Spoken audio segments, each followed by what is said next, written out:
talk about here on Peculiar Bunch came from one of the participants in the chat room. So I really want to make sure that I answer the question for that audience. Alrighty. So what was that question? Oh, now I've deleted the chat from that stream because I restarted the stream. But if I remember correctly, it was a question about confession, about mortal sins and venial sins, which is actually quite technical, even for Catholics to understand. So a sin is a sin, right? It's something you do that hurts your relationship with someone else or with a community, with yourself, with God. How can a sin be mortal or venial? What's the difference? What does it mean? Well, it is just a way to kind of make you realize the severity of the offense. I mean, you'd agree with me that there is a difference between stealing a cookie and murdering your neighbor, right? That it's both of which are illegal and not a good deed, but there is definitely they're not like each other. That they don't are the same offense. They don't have the same consequences. So venial and mortal sins are just a way to classify the type of things that you can do to break your relationship with God. Venial sins are sins that can easily be forgiven in a certain way. It's something you do, but it's not that it completely breaks your relationship with God. It's just you're just having this. You did something stupid. You were a little bit impatient or angry. You let your emotions take over, but it wasn't in your intention to really destroy everything that's good in the world. A mortal sin is more serious. A mortal sin means that it actually kills your relationship with God. There is something not just damaged but really broken, and so mortal sins therefore require forgiveness, require a contrition. You need to be really sorry and ask for forgiveness and receive that in the sacrament of confession. So it's important to see that if you really, it's very similar to our normal relationships. If you really hurt someone, it's not enough to say sorry or send an email. Sometimes you really have to go face to face and talk it over and embrace and forgive, and that may actually require quite a bit of a sacrifice to do that. It's hard to ask forgiveness for something that really hurt someone else. Actually, we often avoid that, and we just build walls and avoid contact. But what is really necessary is a personal deed to repair that relationship.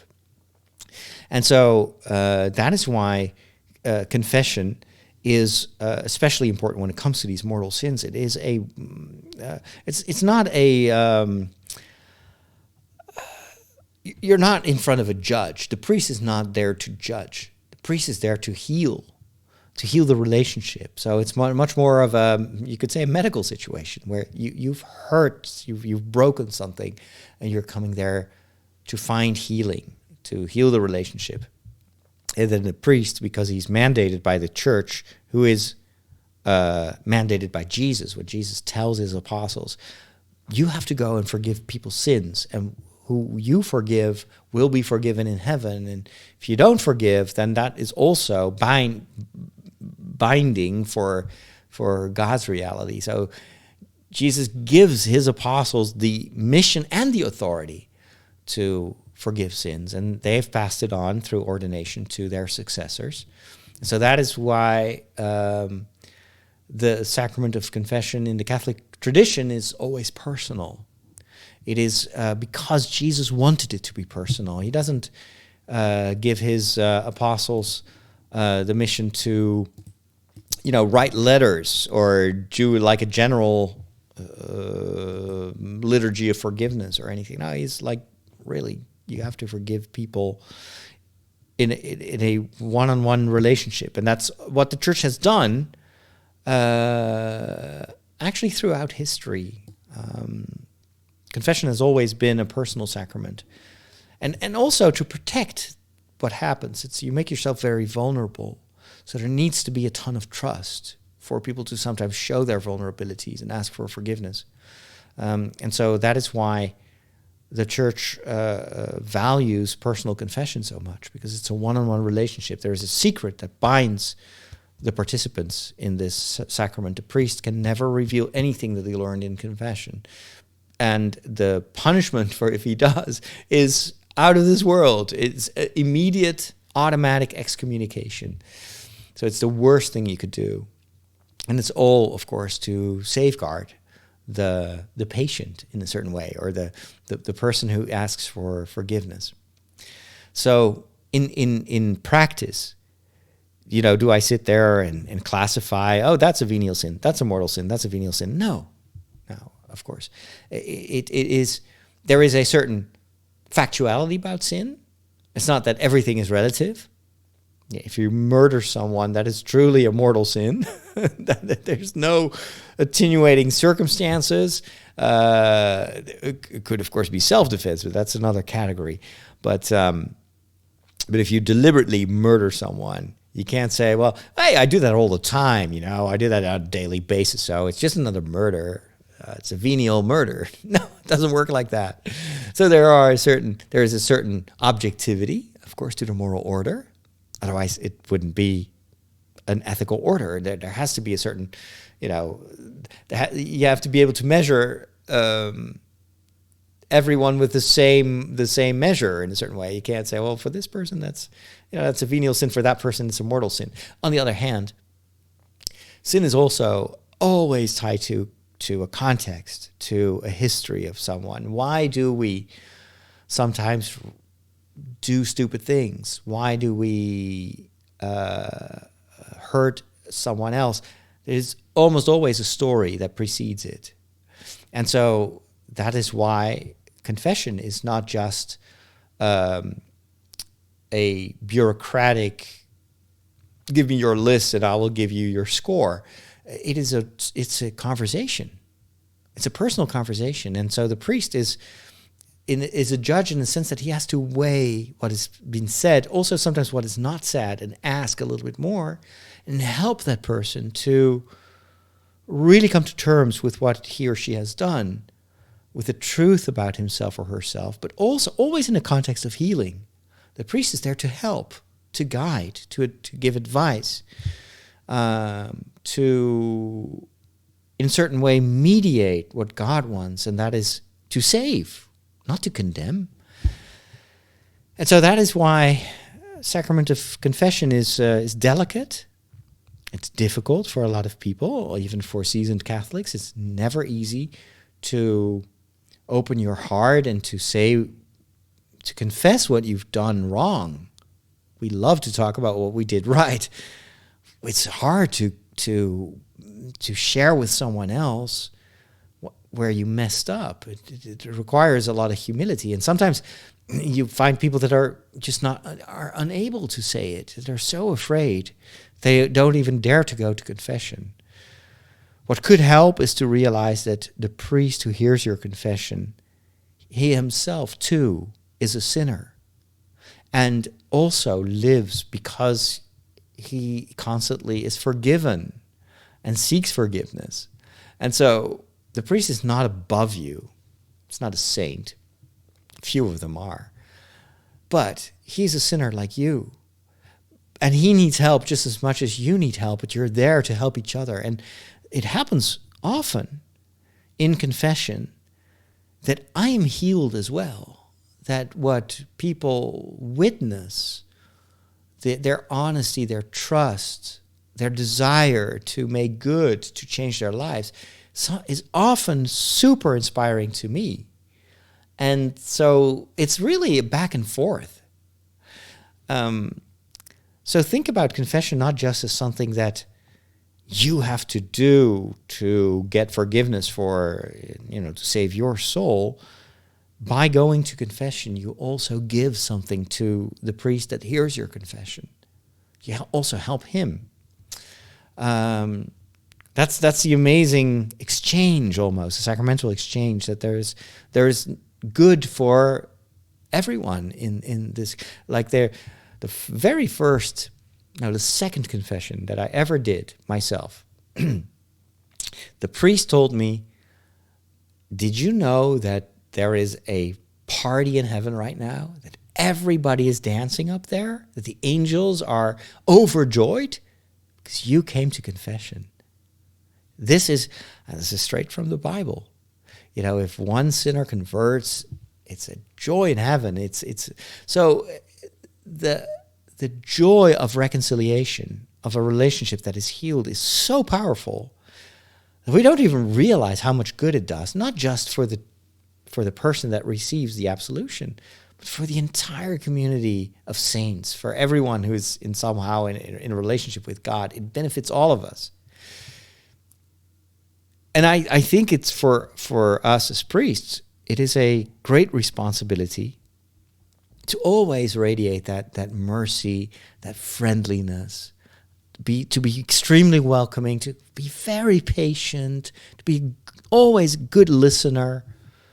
And if someone has trouble sharing what went wrong, to be very prudent with that, very careful. Don't force anyone, but take what you get in a certain way. Like celebrate the small steps that people make, and trust that God does the rest. So I've seen incredible healing happening within the sacrament of confession. I've seen breakthroughs in people's lives, and they didn't see it coming. And my own life, I think, bears witness to that. I think my vocation was born the day that I confessed for the first time. I had never experienced how powerful God's love was for me personally as during that sacrament of reconciliation. Even though it was really difficult, and I was really afraid, and I was really ashamed, and I thought I would never be able to confess, to go to confession. The priest was so welcoming, and so, another thing that helped me was that both these two priests that heard my first few confessions, they always emphasized, what you leave here in the confessional is gone forever. We will forget it right away. God will forget it. It is really as if it has never existed. It is erased. Control-Alt-Delete. And that is something, that's a grace that I always ask when I hear someone's confession is, God, help me to completely forget about this confession, to erase it, to completely delete the hard drive, because I want to always look at someone who comes to confession the way I would like to be seen when I go to confession. And that is, no one will ever get back to what I've said here, what I left behind, what I confessed. It is literally erased. And sometimes there is collateral damage of the sins that we do. And so that may require us to not only seek healing for ourselves, but also try to remedy the situation that I've caused. So if I harmed someone, to try to somehow fix that, or at least ask for forgiveness to the people that I've damaged, which is, can be very, very hard as well. But it always results in something good. There's no confession that was ever bad for someone. I've had a few negative confession experiences where the priest was very harsh and very, merciless. And even in those cases, I still thought, well, the priest may be fallible, but the sacrament is still valid, so I'm still forgiven. Eat your heart out, you rude priest. So there is something that's what I love about the Catholic sacraments. They transcend even the quality of the person who administers the sacraments, because it's God himself who touches your heart.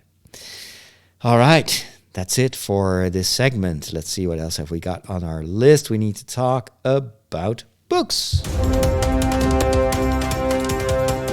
When did you become an expert in thermonuclear astrophysics?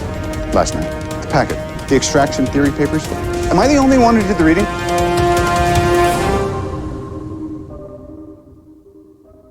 All right. Well, so there were some questions here in the chat, like who gives this power to the church to hear confessions? Well, it's Jesus himself. You go to the gospel, there is this, he actually asks his apostles to go out in the world and forgive people's sins. It's a beautiful ministry, and it's almost a shame that it is so in disarray now and forgotten about, because it's a sacrament of healing, and it does a lot of good. All right, let's talk about books. I wanted to briefly mention a Harry Potter book. It's not really about Harry Potter. Well, in a certain way it is, but it's about the world of Harry Potter. It's called Harry Potter: History of Magic. And I'm listening currently to the audiobook narrated by Natalie Dormer. I think this is based on an exposition in London, I think. Or maybe it was Traveling the World a couple of years ago. And it is an audiobook that really goes in depth and gives you the background of all the symbolism that you find in Harry Potter and all the narrative elements that J.K. Rowling used to come up with that story and to create the world of Harry Potter. It's a fascinating book, especially if you're a fan of Harry Potter, which I am, of course. And there are a lot of things that I've discovered, even though I've read the books multiple times. I'm a huge fan of the movies as well. But it is there's always something more to learn. The more you learn about the sources of inspiration of J.K. Rowling, the more you appreciate the Harry Potter stories themselves. There is a lot hidden in there that you don't realize when you just read the stories themselves. I'm going to try to play a little fragment of this book, or I'm trying to find it on Amazon. History of Magic, because I always like to play these little excerpts to give you an idea. There's just me talking. Where do I have that Amazon page? History of Magic. Is this it? No. I can't find the page anymore. That's what you get when you're old and you open like 50,000 browser windows. Apparently that's a thing that old people do. They leave all the tabs open because they're afraid that they'll forget what they were reading. All right, here's a little bit of the Audible book. Let's see what this talks about. If I hear something, which I don't. Do you hear something? I don't hear anything. Oh, I see. Maybe if I unmute the computer, that could help. Here we go. Just reload the page and press Audible. In different eras and everywhere, there are fabulous stories about magic that will simply astonish and amaze. Through it all are links between the world of Muggles and the wonderful wizarding world of J.K. Rowling. Magic is about more than the superstitions of the past and the fantasies of the present. Here's Alexander Locke, one of the curators of the British Library exhibition. See, it's about I suppose exhibition. a large part of magic is about belief and about just looking for things or willing to believe it's there. And if you believe it, then it can be there. It can happen. And I once read a really interesting quote that Love if you these accents, by the way. don't believe in magic, you'll never find it. And that's so true. And that's the magic of magic. So if you don't believe in magic, you'll never find it. I kind of like it. It's just the way you look at the world makes you either see something or not, makes you blind. It's a bit similar like faith. If you don't have faith, you don't understand anything of what these Christians do or what motivates them or why they make certain choices. And it's not that when you become a Christian that all of a sudden everything makes sense and you understand everything and you know everything. Oh, absolutely not. But you step into another type of logic and things will fall into place and everything starts to converge and you see things that you never saw before. So in a certain way, the whole magical world of Harry Potter is, of course, kind of a metaphor of our own reality. And there are a lot of Christian elements and important themes that J.K. Rowling deliberately used in her own story, in her own fairy tale about this magical school of wizards. And again, if you're not open for it, you will not recognize it. And some people are again not understanding it because they have a certain expectation of what books should be about. They have a preconceived idea about whenever there's magic, then of course it's evil and superstitious. That's looking at the surface, and they can never understand what Harry Potter is truly about. You really need to open yourself up for the story and for what the story is trying to express, and then you will start to understand. Everything starts to make sense. But I've encountered countless Christians very judgmental about Harry Potter, but it's also because they don't believe in magic, and so they cannot understand it. So that is that's my little book review or my book tip for today: Harry Potter: A History of Magic. And the audiobook is called An Audio Documentary, and the subtitle, you can get it on Audible if you're interested in that sort of stuff. We are on the cutting edge of technology. Wow. Well, what does that mean? Let's plug it in. It's going to say, hey, I see you plugged in a new device, and it's going to load in the appropriate drivers. You'll notice that this scanner build... Whoa. Well, all your technology stuff, it just ends in disaster. But there is one more thing. There's always one more thing.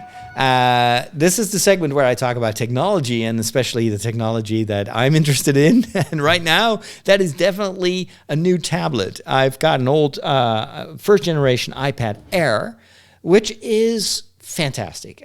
This is definitely the device that I use every single moment of the day.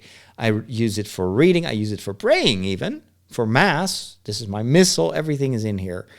But it's getting a little bit slow. It's getting old. My eyes are also getting old, getting worse. So I sometimes struggle to read this, especially now that I'm reading a lot of comic books on Marvel Unlimited. I often wish that the screen could be a little bit bigger. So I've been oogling the newer generation of iPad Pros, which of course have a much tinier bezel and a larger surface, and especially the 12.9 inch iPad, which is huge, but makes for a very relaxing reading. I'm just not sure about the weight. Could be that because it's much heavier, of course, than my current iPad, that actually counteracts the benefit of having a big screen. It's heavier, so it's you can't hold it as long as a normal iPad. I don't know exactly if that's a real problem, but I would like to start, saving up money for a new iPad or a new Android tablet. Because Android tablets have always been a bit of an anomaly. They've never been very profitable for companies that made them. They've never been very popular. So there's not the same software infrastructure as with iOS. So the iPad has been market leader all over the world. And so it means that there is actually a very, very healthy, thriving developers community that makes programs, apps specifically for the iPad. And the opposite is true of Android tablets, because there are not that many out there and not many people have Android tablets. Also, if you have an Android tablet, usually you only get 1 or 2 updates, and then it is basically unsafe to use it because there are no more security updates.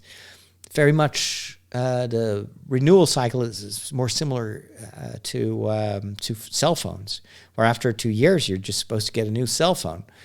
Whereas this iPad Air, is from What's the year? Should be on there, but I can't find it. This one is at least 6 years old, I think. Well, anyway, so my iPad has outlasted 3 phones already. The downside of the iPad, of course, is that it is very expensive. If you want to get the 12.9, it's easily $1,000, and then you don't even have the pen, you don't even have the keyboard. Android tablets are a lot cheaper, more affordable. The best ones right now are made by Samsung, and they just came out with the Galaxy Tab S7 and the S7 Plus. They're very similar to what Apple does with these 2 sizes. You've got an 11-inch and a 12.9-inch. I think the Tab's S7 is 11-inch and then 12.4, so it's a tiny little bit smaller than the big iPad. It comes with a pen. It also has a keyboard, although you have to pay for that separately, just like what Apple does. And the reviews are very, very good, and the thing is selling like hotcakes. So much so that they haven't even started pre-ordering in the United States, I think, because this thing is just, they can't make enough of them. It looks really, really nice. It's got an OLED screen.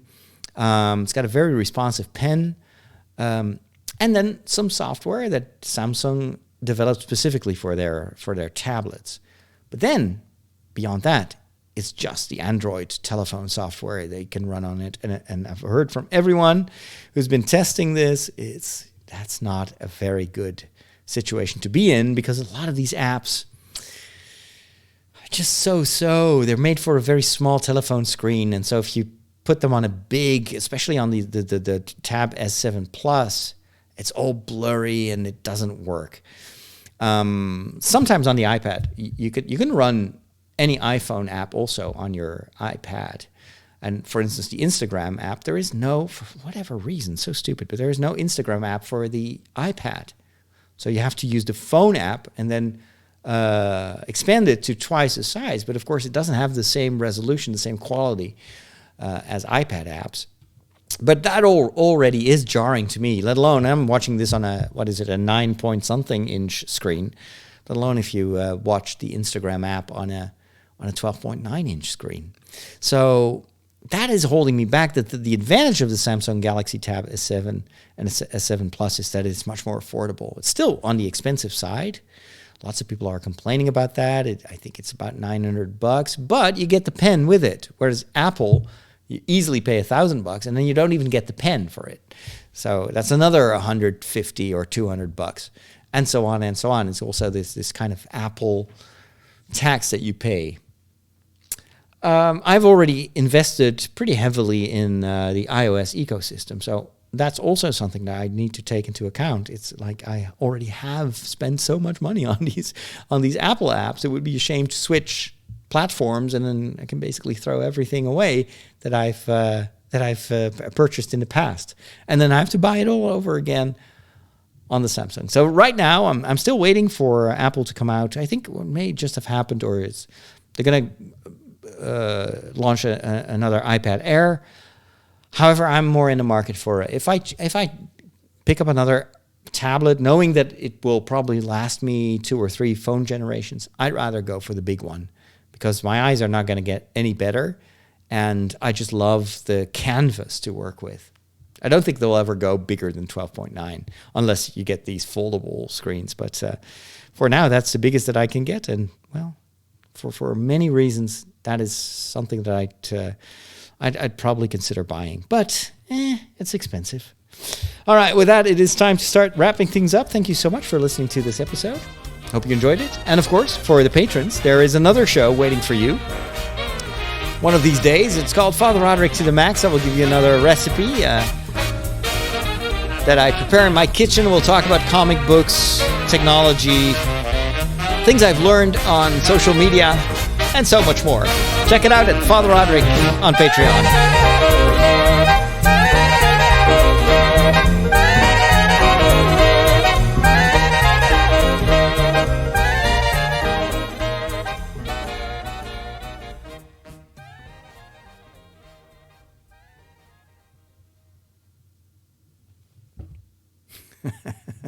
Praise be, he's watching this in New Zealand on a Samsung tablet. I hear the Tab S6 is actually also pretty good. It's a tiny bit on the small side for me, but quality-wise, apparently very good. Okay.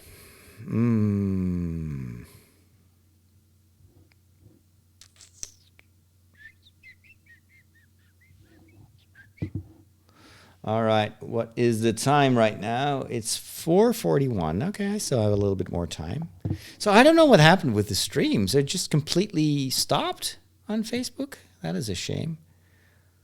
I also noticed that not everyone is back, so I don't know exactly what's happening. It's probably my internet. Funny to see that the live show is a live show. No, I probably did another live show here. Oh, YouTube just picked it up. YouTube did just adds it together. That is interesting. Huh. So if you're watching this on YouTube, then probably there was no new stream. For Facebook, I hope there was. Or not. I don't actually know. Let me take a look. Facebook.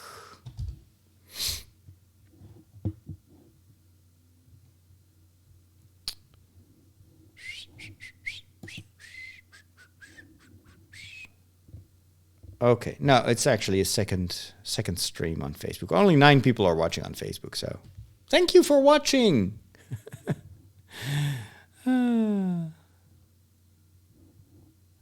You're back and so am I, says Mike. That's good, that's good. Okay, I'm going to take a little bit more of this quark. What'd you call this in English? White cheese or something like that? It's not yogurt, it's much thicker than yogurt.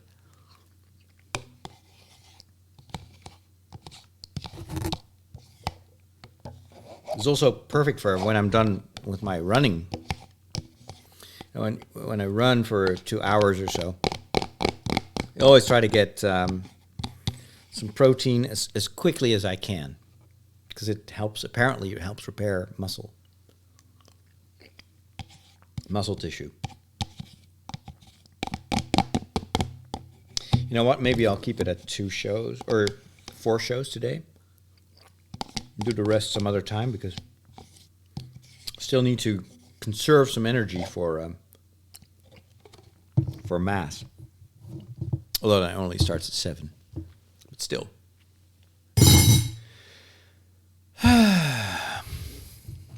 We're there, sound and visuals, says W. Lindemann from Talvrinden, language friends.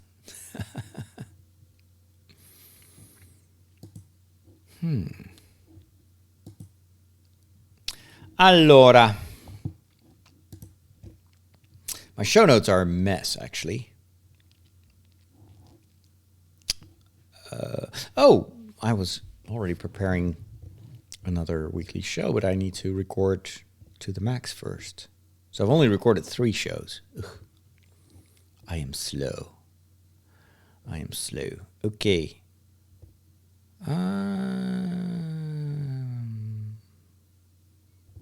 That is good. Let's see, what else am I going to talk about? Liturgy, media culture.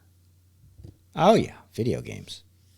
I haven't talked about video games since forever. All right, here we go.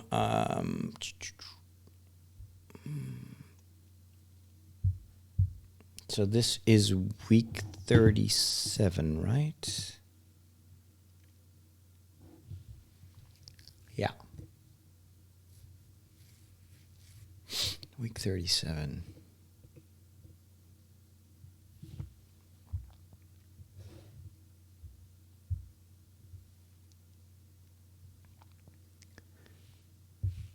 It's week 37 of the year 2020, and this is Father Roderick to the max. Welcome back to the weekly show recorded specifically for those of you that support me on a monthly basis as a patron or as a donor in some other form. Thank you so much for your support. Really love that you are part of the community. Make sure, by the way, that you have access to the Discord server. I know that some of you actually should get access to it, but haven't figured out how to do it.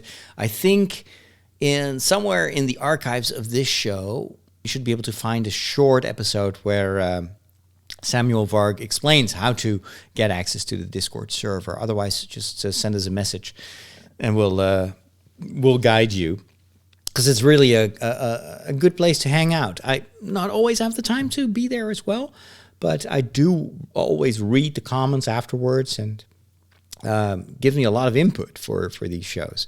So it is, I think, a great place to hang out with the rest of the Patreon community. With that, it is time to jump into the kitchen.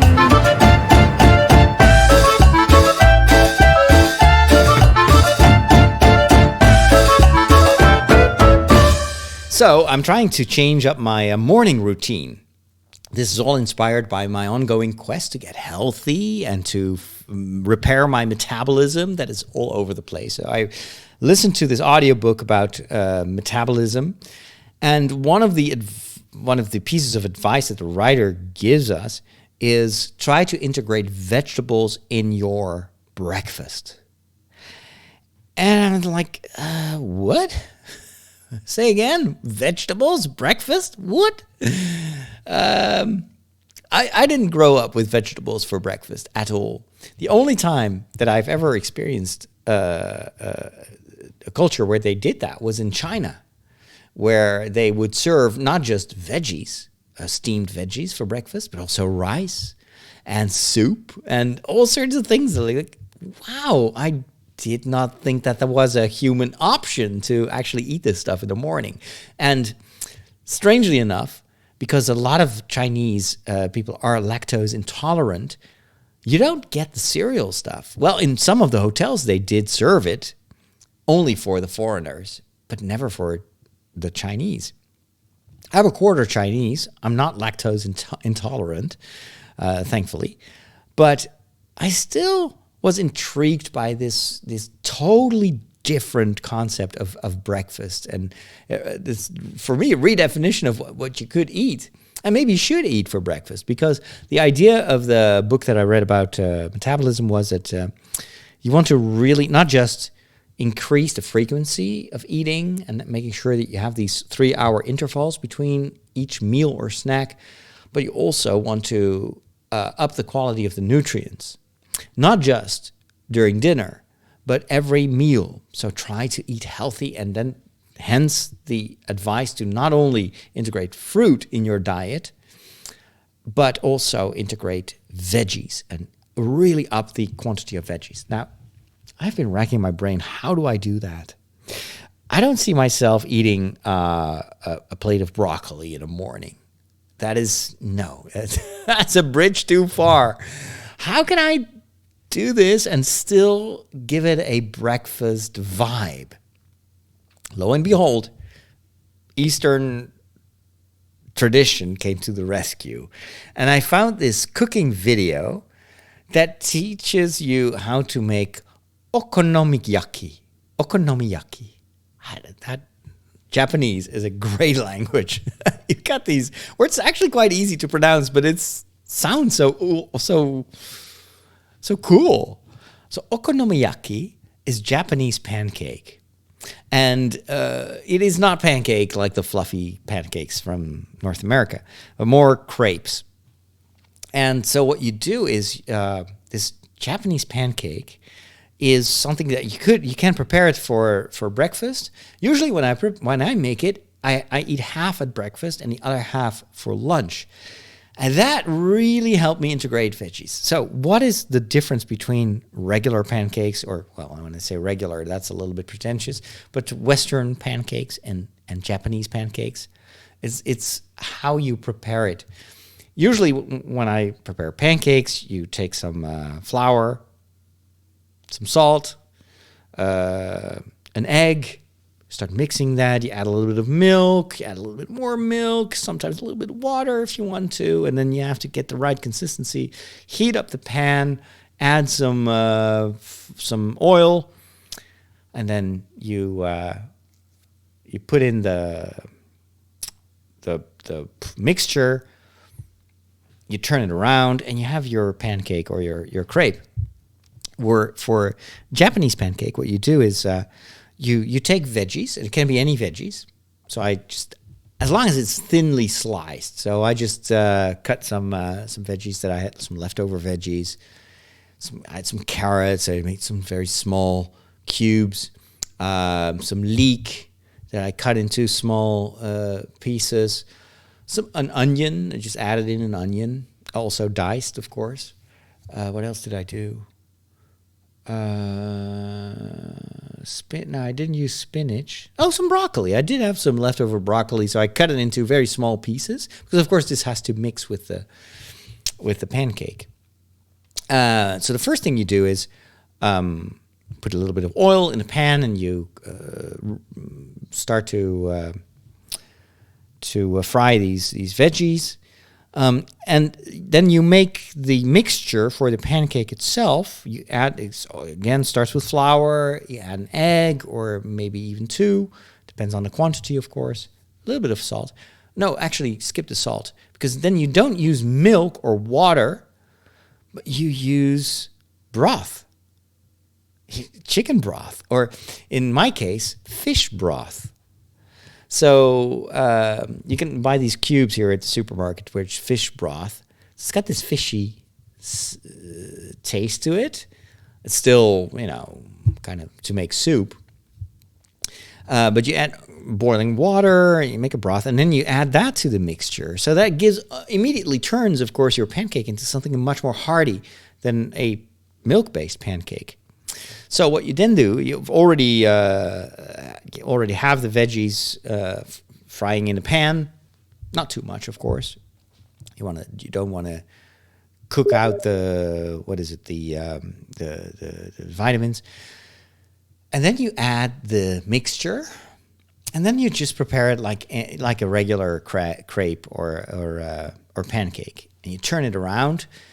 In my case, it actually started to become much fluffier, maybe because I stirred it too much. Or anyway, it was actually quite a fluffy pancake. And it was a nice, and then you cut it in half once it's nice and golden brown. You fold it together, and that's what you eat. And I was surprised by how good it tasted and how much it still felt, because pancakes felt like breakfast, and yet there was a ton of veggies in there that I normally would not know what to do with it.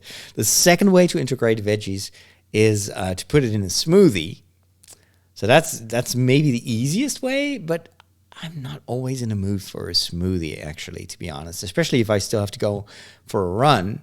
I never take a smoothie before running, because it contains so much water that halfway through the run, you got to go to the toilet, and that is not, it's interrupting the run. So that is why this okonomiyaki is now one of my staple breakfasts. I'm not making it every day, but at least once a week, I'll make myself a Japanese pancake. And of course, you can add other stuff as well. It's not necessarily just a veggie thing. You can add tuna or maybe some leftover bacon. Bacon makes everything good. So that's up to you. You can make it your own. But to me, this was like a really nice discovery, how I can have a hearty breakfast that still somehow reminds me of breakfast. And that is cool.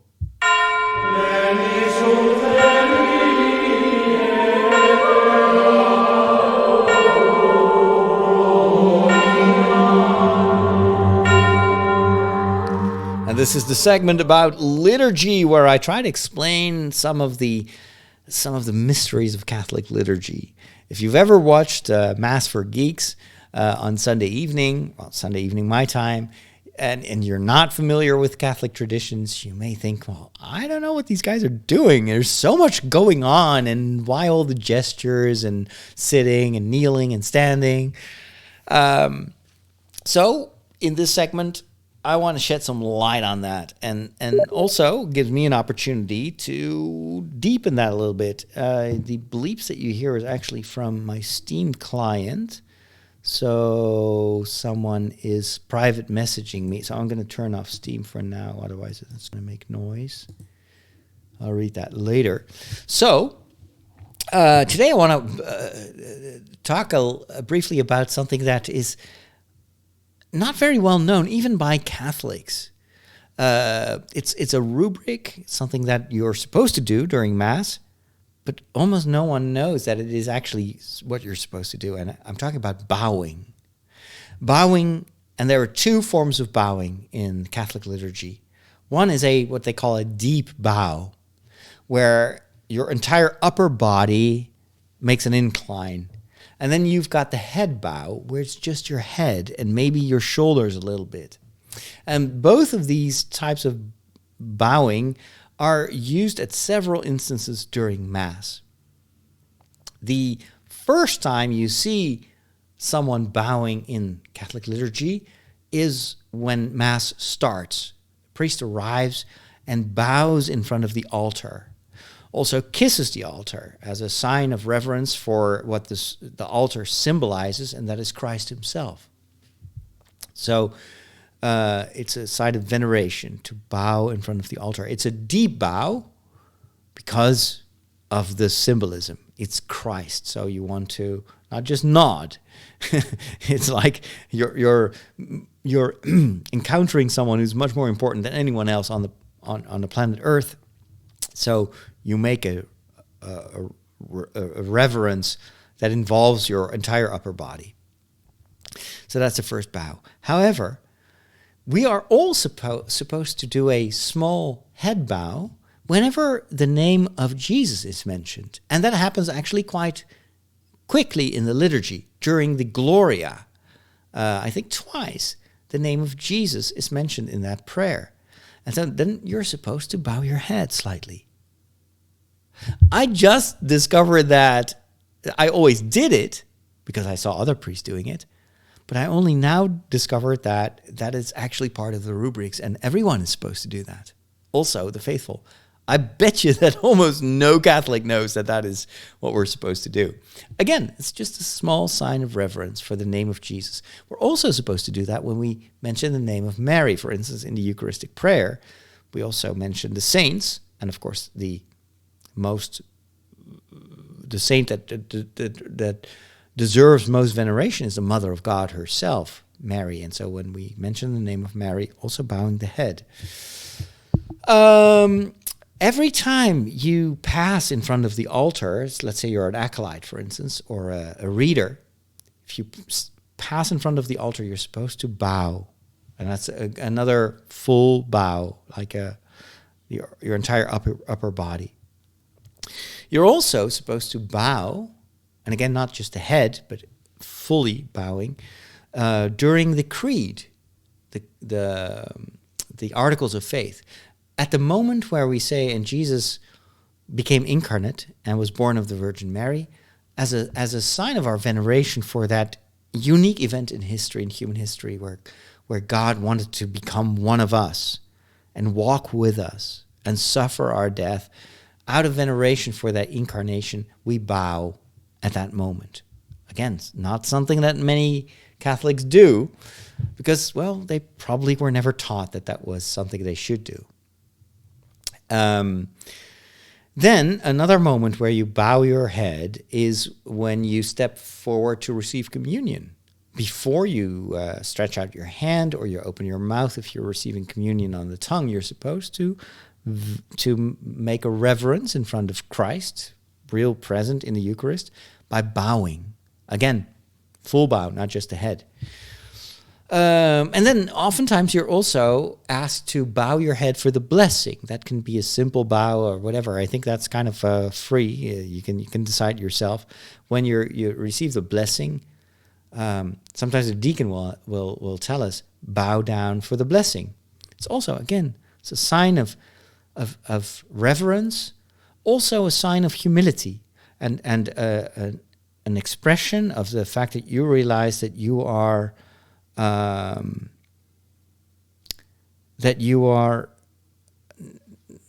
so much smaller than God. So you literally, by bowing down, you make yourself smaller. It's like kneeling. You make yourself small, and movement is emotion. So what you do, the way you move, impacts your perception, your attitude, your experience, and your emotion. So if you really make a bow and you do that consciously, it does something with you. It impacts your experience of that moment.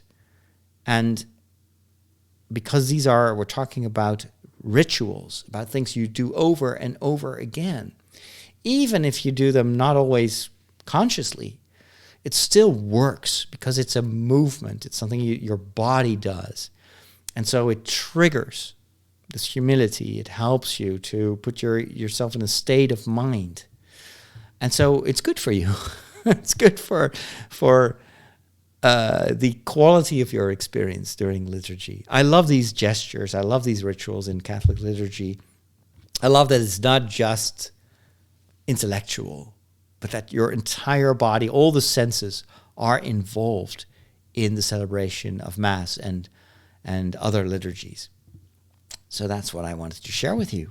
And with that, it is time to share with you what I've learned on social media. And that requires me to play another jingle, this one.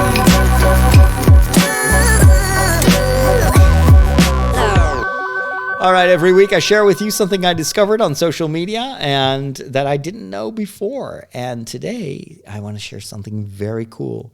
And that is a tutorial, an explanation, a course, for if you want, about the music that they use in trailers, in movie trailers, in video trailers. The title of the YouTube video is How Trailer Music Tricks You. And the image is one of with all the dialogue and Foley and other ADR. So this is a very long video that talks about the music that they use in trailers. For instance, Star Wars. And then it hasn't really appeared that much in the sequel trilogy, even during the scene where Luke kind of dies, but not really. What I'm trying to say is that the main theme to Star Wars doesn't appear in the trailer. Instead, we get a collection of other Star Wars themes and ideas. And if you he analyzes the trailers for the sequels, for the Star Wars sequels, and he says, well, it's so funny that they don't use the Star Wars theme at all. They use like recomposed versions of, for instance, the Leia theme at one point, and then they play that. Sometimes movie trailers will use generic trailers, and he's got an example of a song that is used, for instance, in the trailer for the third Cars animated movie, Pixar movie, that is also used in a couple of advertisements, and it turns out it's just generic music.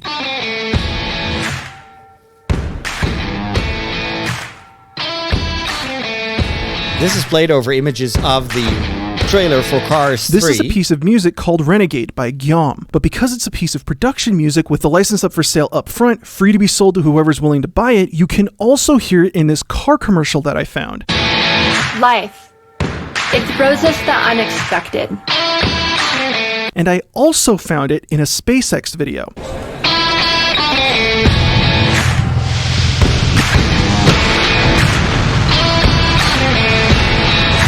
And I also found it in a commercial for, I want to say, oil. I heard it once when I was watching drag racing one day because I had the TV on and I saw that drag racing was on, and I was like, when do you ever see drag racing on TV? Wait, is that the tune from Cars 3? Long story short, I heard it in a commercial, but I couldn't find that specific commercial. But it proves a very important point, that this kind of production music can appear basically anywhere, which can be kind of a problem when you're trying to manage a brand. Well, that's just an example of how this guy explains you how trailer music is often chosen specifically for an emotional effect when playing that trailer. And you know how excited I was when I saw those Star Wars sequel trailers? And especially the music, you know, these roaring versions of ta-dee, ta-ta-da-da, pom pom pom pom pom pom pom pom pom. That is actually not part of any soundtrack that John Williams has ever written. Yes, the melody is, but not the orchestration. Turns out that Lucasfilm and Disney have always hired other composers to take these Star Wars themes and compose them specifically for the impact of that specific trailer. And I remember that being also the case for Rogue One. Let me see. Rogue One, which of course is very Star Wars. And they had the story trailer, a teaser trailer. Let me just play this one and see what it does. Here you go. What's your name for the record? Piano. Jyn Erso. You never hear piano in any of the scores Forgery that of Imperial John documents, Williams has written. Possession of stolen property, aggravated assault, resisting arrest. And you've got On a your own, vroom, age vroom. 15, reckless, aggressive, and undisciplined. This is a rebellion, isn't it? All the explosions. It's I all rebel. added for effect. Here, this. We have a mission for you. That's not from any A soundtrack. major weapons test is imminent. But you see We the need to Death know what it is Star, and you how to see the destroy it. Star Destroyers. Is that clear? Yes, sir.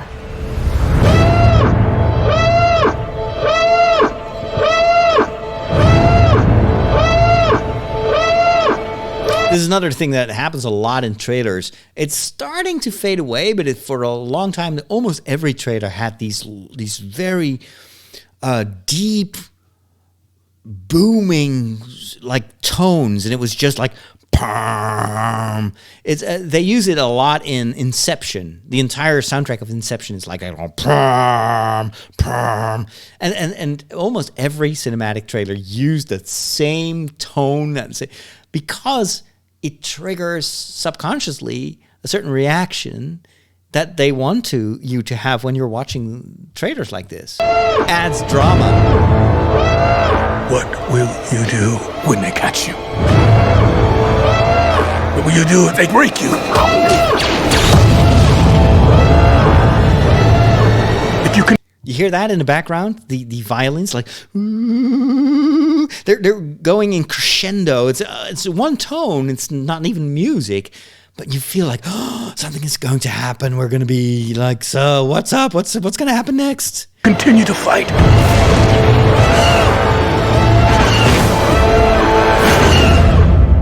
And then silence. This is also a trick that they use a lot. Like you have a lot of explosions, a lot of music, and then all of a sudden, like before the final reveal, the final part of the trailer, you've got this silence, so you can breathe. And then by contrast, what happens next, that is going to go over the top emotionally. You become. Instead, here it's just Vader's theme. That's brilliant. Pom, pom, pom, pom, pom, pom. And then you've got the other theme playing over it. Brilliant, brilliant music. And the thing is, what this tutorial really explains well is how all the music that you hear for these trailers is not there to give you a sample of the music that you will hear in the final product in the movies. Oftentimes, none of that music will end up in the movie, but it is really there to enhance your emotion. That is why I was watching these Star Wars trailers with tears in my eyes, because it was so awesome. Let me see if I can find the Force Awakens trailer. That was, of course, blew me away. Let's listen. Silence, silence, silence. Now remember the anticipation. Again, piano.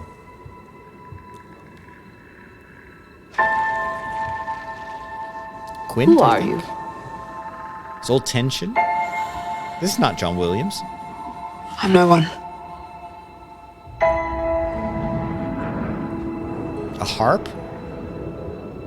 Mystery. You've got the violins, like, and now you sense that the music is revving up. I was raised to slowly. do one thing, but I've got nothing to fight for. Here it comes. This. Nothing will stand in our way.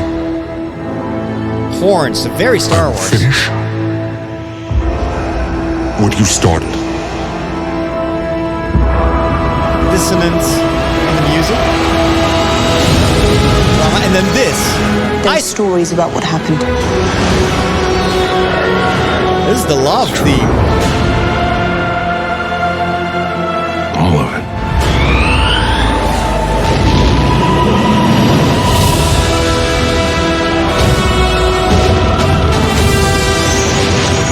The dark side.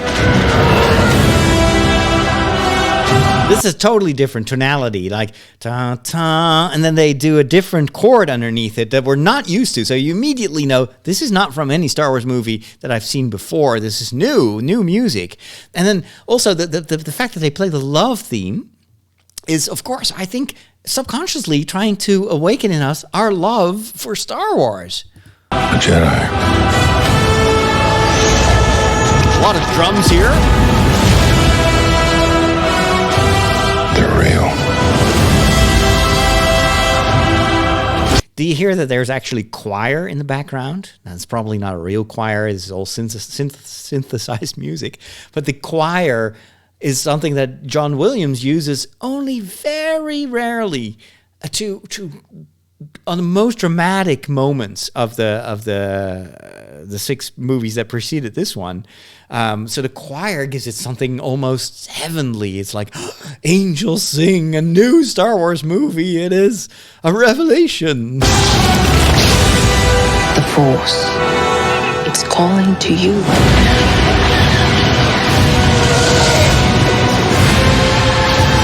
Again, this you don't hear that in any soundtrack. This is new. It's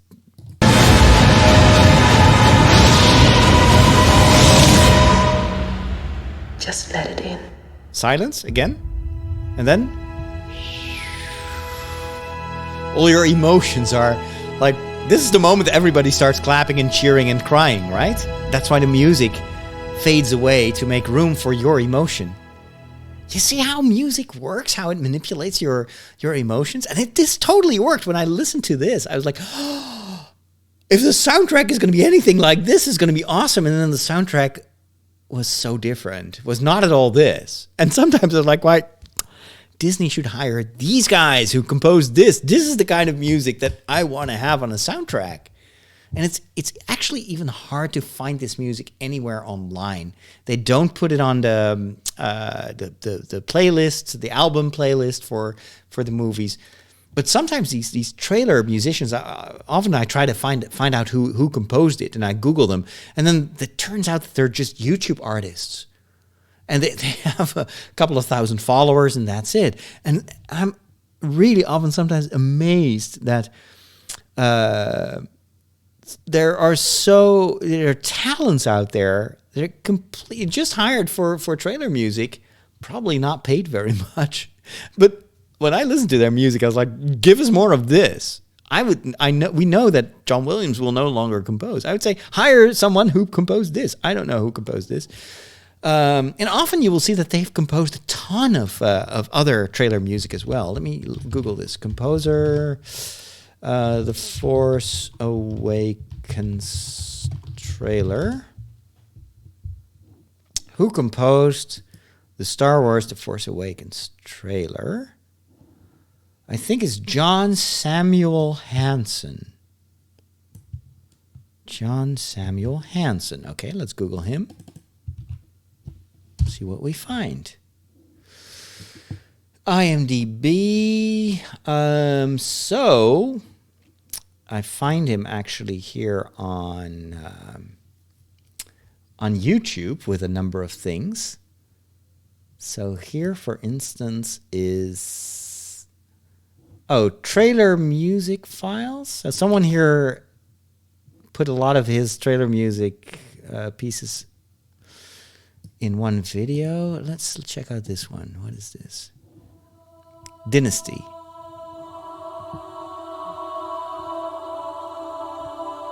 This is from May 24, 2016. Definitely synthesized music, so it's not a real choir. Let's see if that continues. Here we go. You recognize the same drums. So oftentimes these composers have a certain signature sound. And often, what I assume is that Disney just looks at these, at the works of a composer and is like, okay, we want to have this kind of emotion, so we'll just ask him to do some more. But he has not created any other Star Wars music than the trailer. Huh? That's crazy. Let's see, what is this? Film trailer composing duo. Oh, it's actually a duo. John Samuel Hansen and Kyle Bayan. Okay, there's probably a video or a podcast or read more. Both, let's see. Both soon realized that their respective skills wedged together like jigsaw pieces. In 2012, they formed a team, Confidential Music. Now they compose and deliver trailer music for a range of projects. Highlights on the team's resume include Stranger Things. What? The same guys who composed the trailer music for The Force Awakens composed the theme for Stranger Things? Mind blown. And also the trailer for Suicide Squad. Oh my goodness. That is crazy. The team's process begins in a variety of ways. One of which is when a client describes a movie in basic terms. Interestingly, though, the pair often doesn't see the actual trailer or images from the film in question. The story is simply summarized, and then they allow their creativity to guide the flow. As longtime composers, they both have learned that variety and selection is crucial to their business. And then they cut their trailer around the music, which is kind of opposite of how a score works, where music is made for the picture. Now that's true. So the Star Wars trailers definitely cut to the music. Every boom, boom, boom, you see explosions. So it's what we call in editing rhythmic editing, which is also something, it's a technique to enhance the emotional reaction, even if it's subconscious. I do it a lot in my own TV show, where I sometimes will just use an existing song or a piece of copyright-free music, and I will just edit, I will make the cuts right on the rhythm of the music, and it just creates a certain flow. And sometimes, when they do post-production or like the final edit, it has happened to me multiple times, that the editor at the television company takes the music and shifts it, and or takes out a part of my images but leaves the music underneath, and so it's no longer rhythmic. It's killing me when they do that, because I immediately see that the impact of the flow between music and images is broken, and it becomes background music. There's nothing that I hate more than that they destroy my rhythmic editing. So nowadays I always tell them to, don't touch my music. Don't move it around. Don't try to know better. This is done on purpose. It's not that I'm just making an edit and then, let's just put some background music. That's not how I edit. For me, rhythmic editing is part of my storytelling. And I hate it when people destroy that. Which reminds me, I have to deliver my first TV show next week. I'm going to add a note. Don't touch my music. Alrighty, we've been talking for quite a while. I think it's time to start wrapping things up. Thank you so much for listening to this episode of Father Roderick to the Max. And thank you, most of all, for being a patron, being part of the community. See you on Discord, see you online, and see you next week.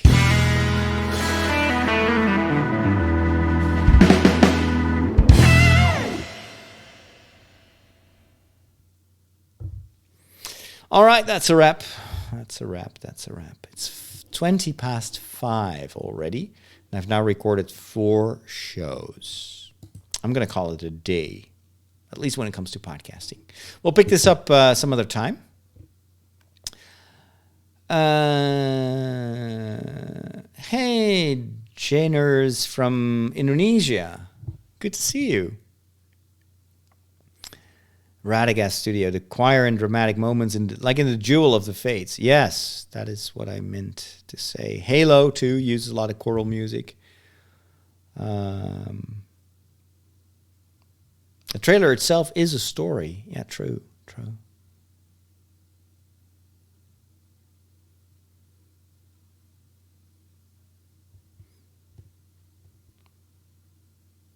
Cucumber is amazing. Gado gado. Oh, I love gado gado. Oh, so good. But not for breakfast. The Brits eat tomatoes and mushrooms in the morning. That's true. In the US, it's pretty common to combine veggies with eggs in an omelette. Yeah. Salad first thing in the morning. Maybe. Father Leo would have some good breakfast advice. Yeah, I bet you. Tomato or avocado on toast. Yeah, that's veggies, but it's not much. Zucchini in the morning? Okay. Marty says that his son Sam is taking over the chat because he's heading for Mass in Sterling, Illinois. Excellent. Arika says, once I can get work, I'd love to be a patron, but unfortunately COVID hasn't been kind to me this year. You're not alone. There's so many people that have been severely hurt economically by the crisis. So I totally understand that.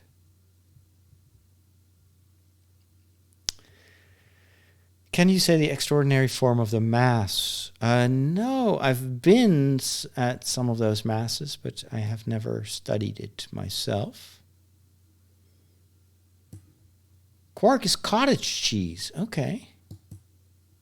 Interesting. They do sell cottage cheese as well here, but it's something different.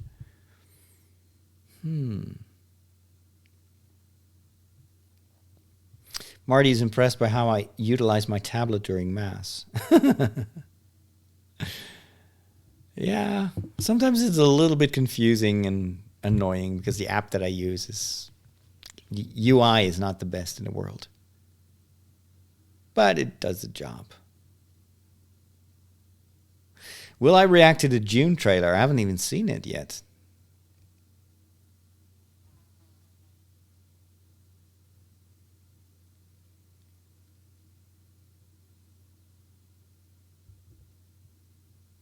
Yeah, the planned obsolescence of tablets is annoying, or basically anything, any mobile device. Which Hogwarts house are you? Gryffindor.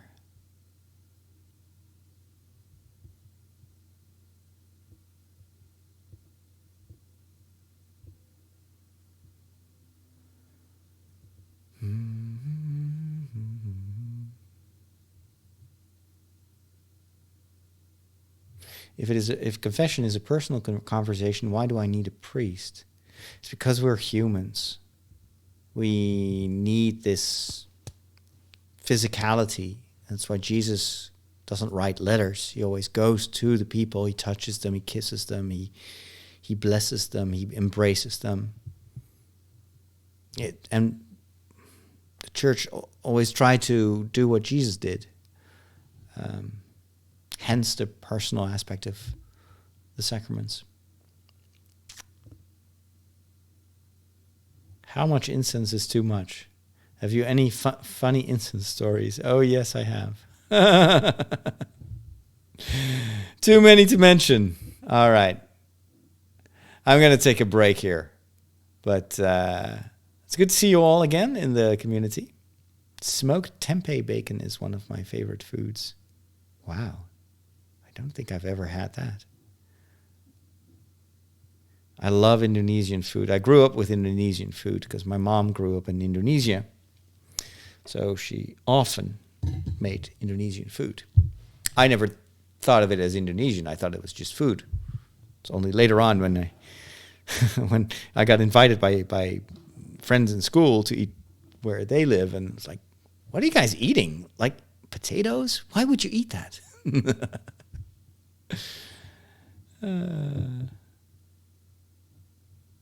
Incense used to choke me. Yeah, well, it's probably because they used very cheap incense, and it was probably humid. So all these the smoke and what people associate oftentimes with frankincense is usually because people don't know how to use frankincense and they don't want to spend much money on it. We've actually ordered Jerusalem frankincense, comes straight from the Holy Land. It's very, very different. It really smells like flowers, and it's not heavy at all. But it's expensive, and you have to keep it really airtight and without humidity and anything. So, yeah, it's a shame that frankincense has such a bad reputation. But it's not the fault of frankincense. It's the fault of those who use it or don't know how to use it. Okay, time to take a break. Thanks again for being there. And whenever I record the other 4 shows, I'll let you know. Take care.